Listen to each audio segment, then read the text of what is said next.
Hello everyone, this is Himanshu Ranjan and I have secured All India Rank 12 in GATE 2019 from Mechanical Engineering Department. So basically this was my second attempt for GATE.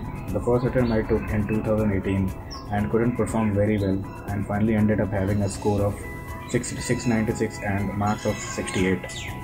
So I always wanted to work with PSU, so I wanted to go with GATE once again, and so I decided to go for GATE once again.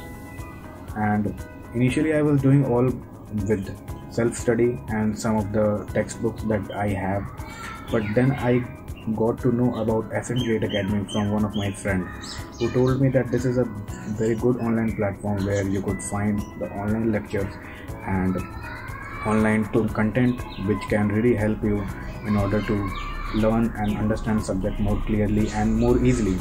So I just went on their site and I saw some of their demo lectures, and I would say that I was really impressed by that, and instantly I took their video courses and video lectures, and believe me, they have helped me a lot in order to secure this rank.